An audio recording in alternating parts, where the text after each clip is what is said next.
Let's talk about the national championship game. It actually ended up being a great game. Great game.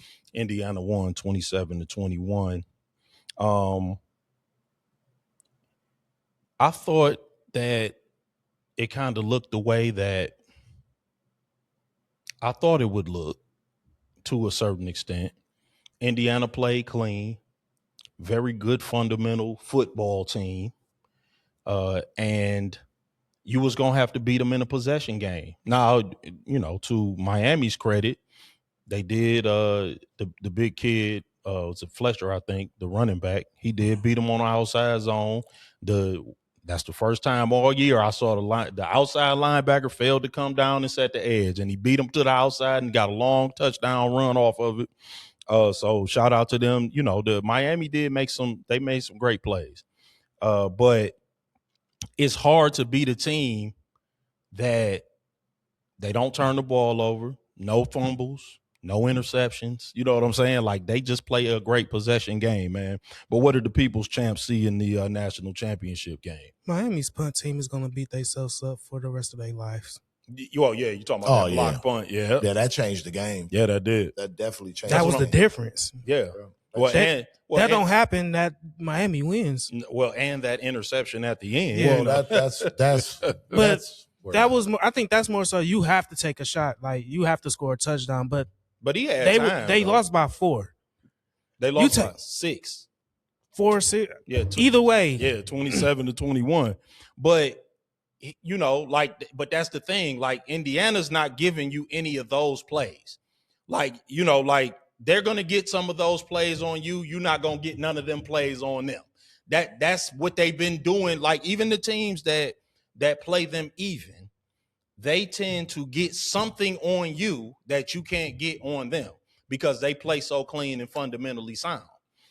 That's what I was saying. Like, a team that's fundamentally sound and doesn't make mistakes, like, you got to get some gettables on them. Yeah. You know what I'm saying? Like, they don't show you anything on film where you can exploit them.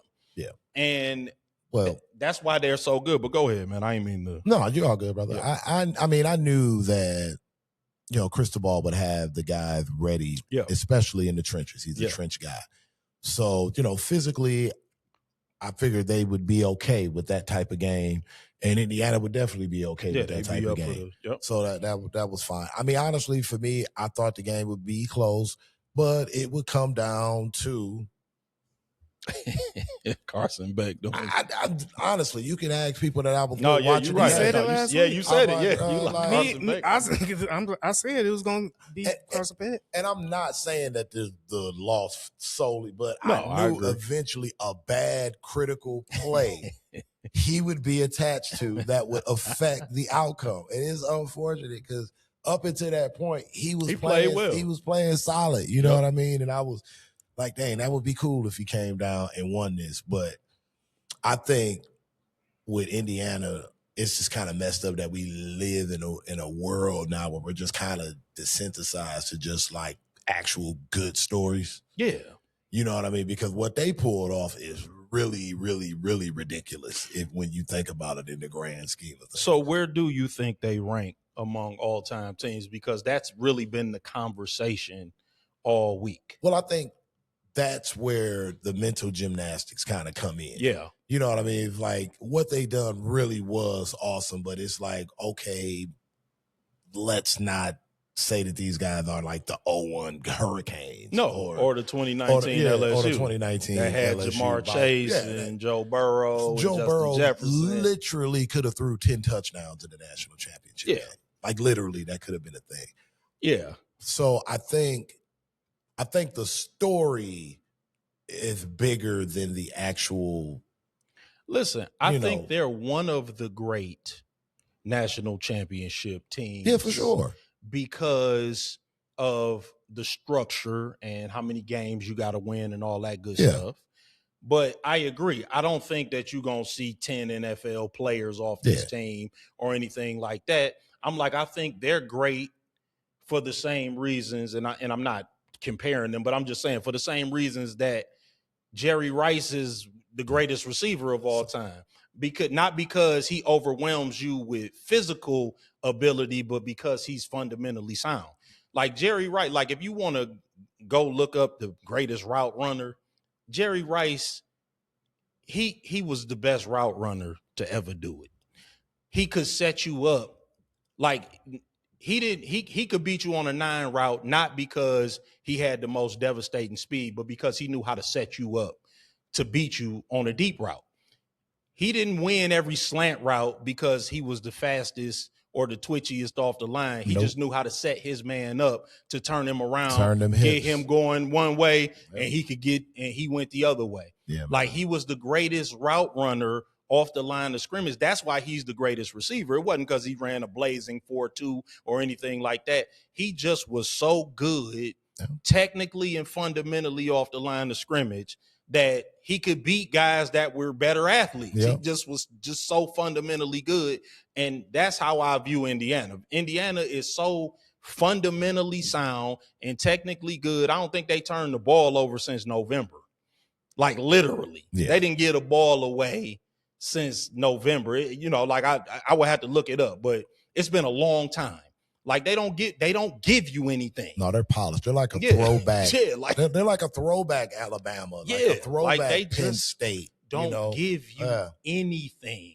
Yeah. And those teams are hard to beat because usually if you can physically overwhelm a team, you can get them to make mistakes. Like we saw that all through the NFL this past weekend. Usually if you can physically overwhelm a team, you can get them to do things out of character and start putting the ball on the ground. Indiana just would not give you, they would not put the ball on the ground. And they got smacked. I mean, like they got hit. Like you saw the one hit where he handed it off and my man stuck his helmet under Mendoza's chin. Like that, but they don't give you, he don't put the ball in, he throws lasers. He don't put the ball in harm's way. To me, that's the biggest thing that makes him an NFL prospect. It's not because he got a cannon for an arm. It's the accuracy. Yep, and decisiveness. Yep, he throws lasers. He don't put the ball in harm's way.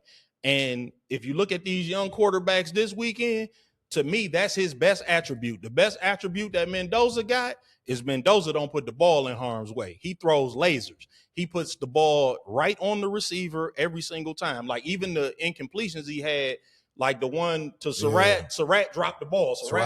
He was fighting with the ball as opposed to the ball not being where it was supposed to be. The ball was absolutely where it was supposed to be, and the receiver was fighting it all. Mm-hmm. That's the thing that's the attribute that makes him, in my opinion, a great NFL prospect.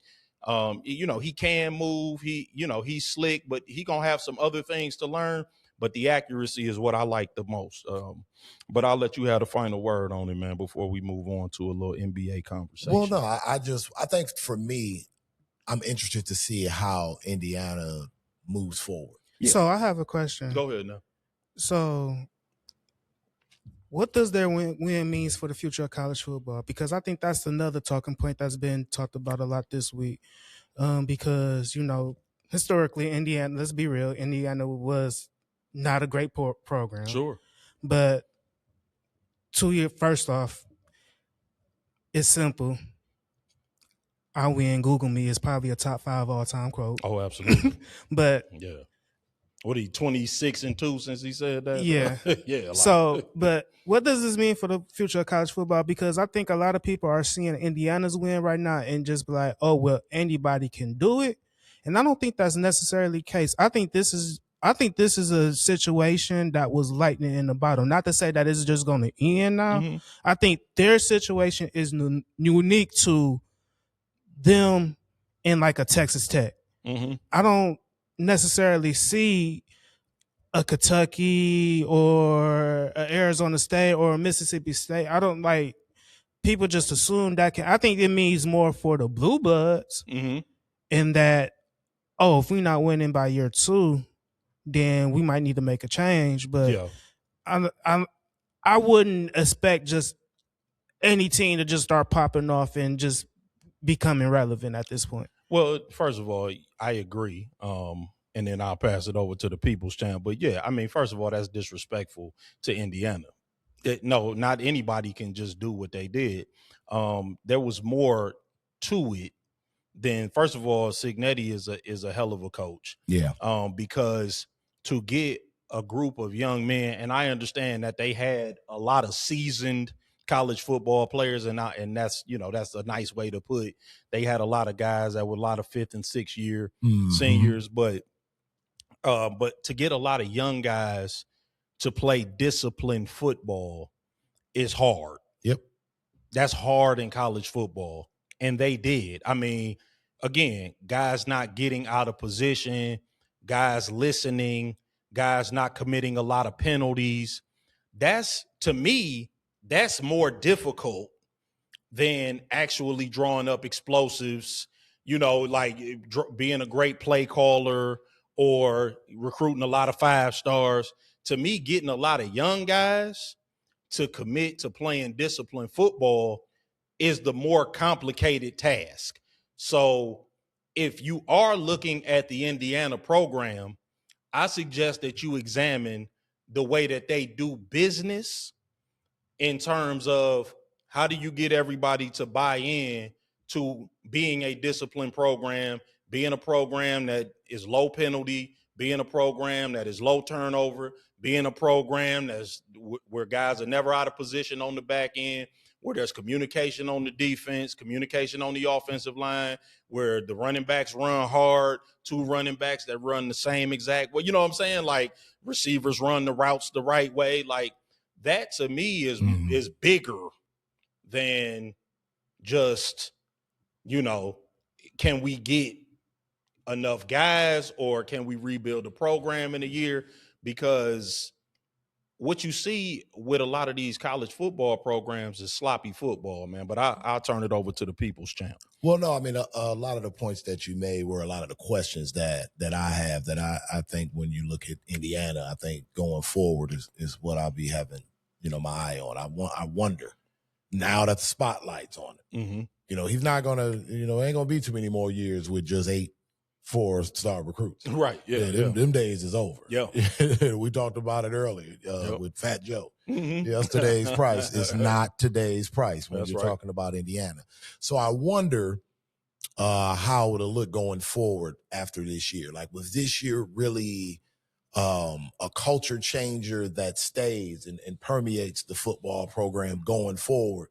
Or, like you say, did he catch lightning in the bottle? Yeah. Was it that thing? Because now you're gonna have your pick of the litter pretty much. Yep. And like to your point again, like those 4- and 5-star guys, they come with bigger egos. They come with a little bit more attached with them. Where you got to cut through to actually get to the football part of it. So it'll be interesting to see. I think Cignetti's up for the task. I agree. But yeah, it'll be interesting to see how it looks going forward now, because they're not sneaking up on anybody anymore going forward. No. So. Nope.